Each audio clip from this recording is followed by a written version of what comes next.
Over 1,000 men have worn the red, gold, and white of the Kansas City Chiefs.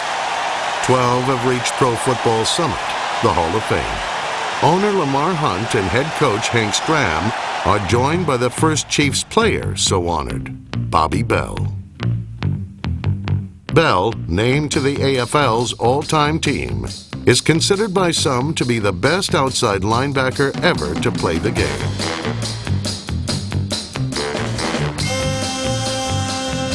You're talking about a guy who, to this day, I believe could probably suit up and play right now. Here was a guy who was considered, the best athlete at that time in the game. He's the only player that I think I've ever been associated with at any levels of competition where he could have played on any position on the team, and you could have won championships with him in the game in any one of the positions.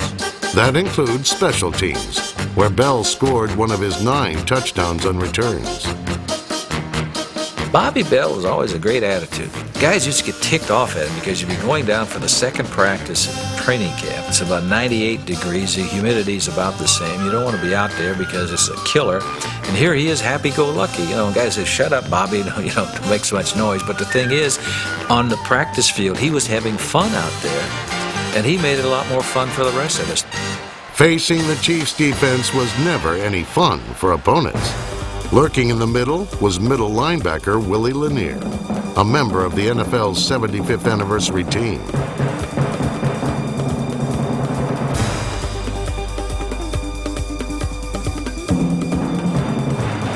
They call him Contact, Mr. Contact. He was hitting people so hard. He had that helmet, the special helmet with the pad on.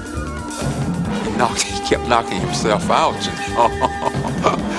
and they had to put this helmet on him, and try to figure out how they can keep from knocking himself out. Dog, give me something, dog. Take it inside. Take it inside. Watch yourself, dog. Good shape, baby.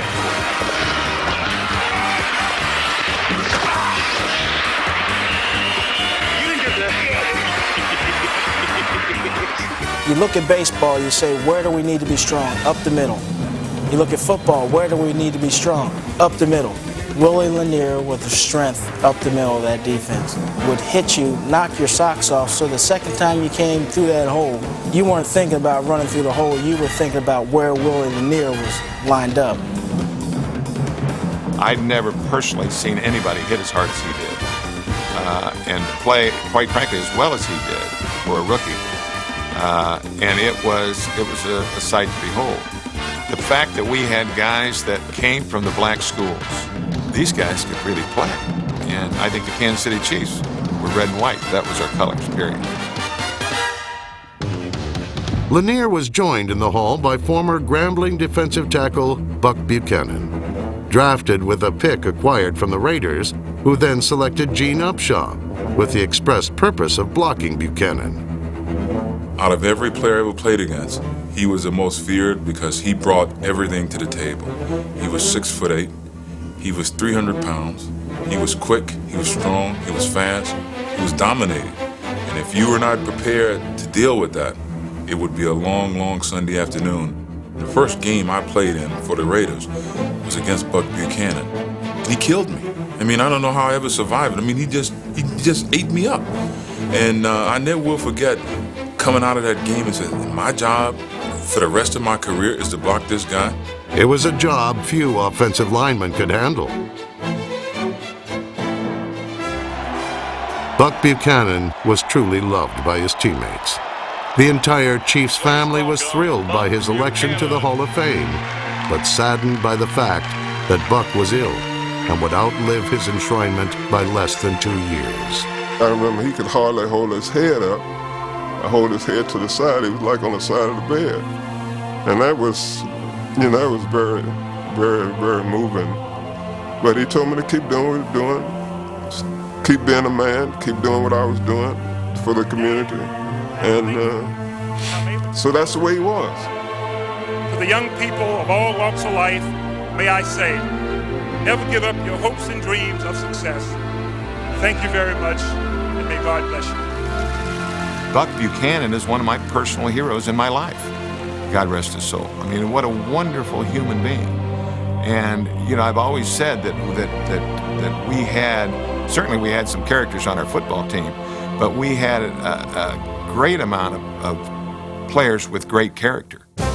Quarterback Len Dawson's character was tested when he failed to make it in Pittsburgh or Cleveland, but he proved to be the perfect man to run Hank Stram's offense.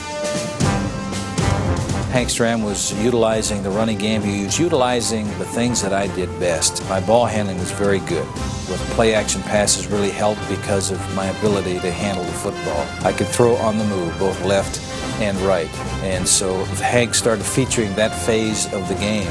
And my strong suit was accuracy. I could throw the ball accurately, and I could throw the ball accurately up to 50 yards. Lenny just was a great judgment thrower. He threw the ball with great, touch on it. I used to love to run under balls and catch the ball with reach. Lenny wasn't a bullet-type passer for 60 or 70 yards. He threw a softball.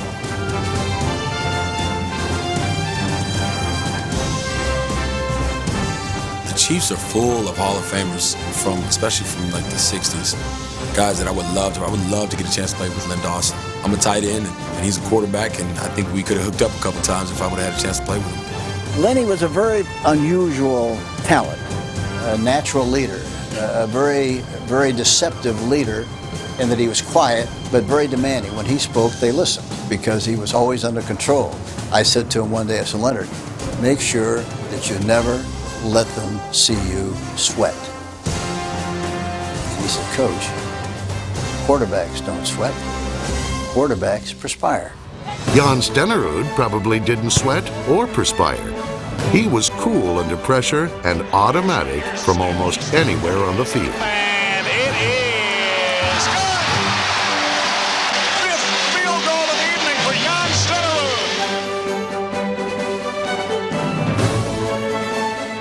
Stenerud. The first place kicker in the Hall of Fame, Stenerud was named to the NFL's 75th anniversary team and the Super Bowl silver anniversary team for his performance in Super Bowl IV, where the Vikings were somewhat skeptical of his first attempt from 48 yards. Yeah! We were both on the same side of the field, and they were poking each other and laughing. Look at this. Look at the Indians setting out a field goal, 48-yard field goal. And Jan kicked it like a frozen rope, went right through there. It might, look like it had helium in the ball. In fact, it might still be floating around in the stadium someplace. In 1993, Marcus Allen came to Kansas City, and in just 5 seasons helped lead the Chiefs to 55 wins and 3 division titles. That was probably the huge drawing point for me when I showed up to Kansas City. I was like, man, I get to meet Marcus Allen. I get to play with Marcus Allen. It was like a dream come true for a little boy out of Southern California who grew up watching the Raiders play and watching Marcus Allen, and all of a sudden I get to play with the guy. It's incredible. Allen scored his 100th touchdown against his former team, the Oakland Raiders, and then just kept going.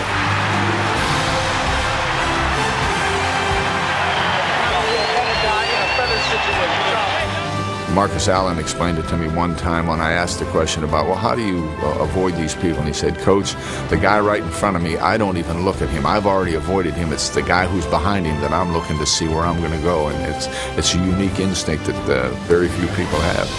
By the time his career was over, Allen had more rushing touchdowns than anyone in NFL history and had reached the end zone 145 times. At that time, the second highest total in league history. Handoff, sweep right side, Marcus big ol' 30-25, cuts inside, got a block 20, cuts across the other way, 15-10, foot race to the 5, running to the far sideline, he's got in a touchdown! Marcus Allen in the backfield, Richardson the fullback, handoff, Marcus Allen, he does! Touchdown, Kansas City! Marcus Allen! Handoff, Marcus Allen, left side, touchdown! Marcus Allen, move over Sweetness, move over Walter Payton. Marcus Allen now has more rushing touchdowns than any running back in the history of the National Football League. Allen, who had spent 11 years as a member of the Raiders, chose to be inducted into the Hall of Fame as a Kansas City Chief, while other former Chiefs were enshrined as members of their previous team. Warren Moon is the oldest quarterback ever to start for Kansas City. Joe Montana led Kansas City to 2 playoff appearances in 2 years as a Chief. Get my kids over there, will you? Center Mike Webster finished his storied career with Kansas City. And Marv Levy, who began his NFL head coaching career with the Chiefs, makes it an even dozen. 12 former Chiefs enshrined in the Pro Football Hall of Fame.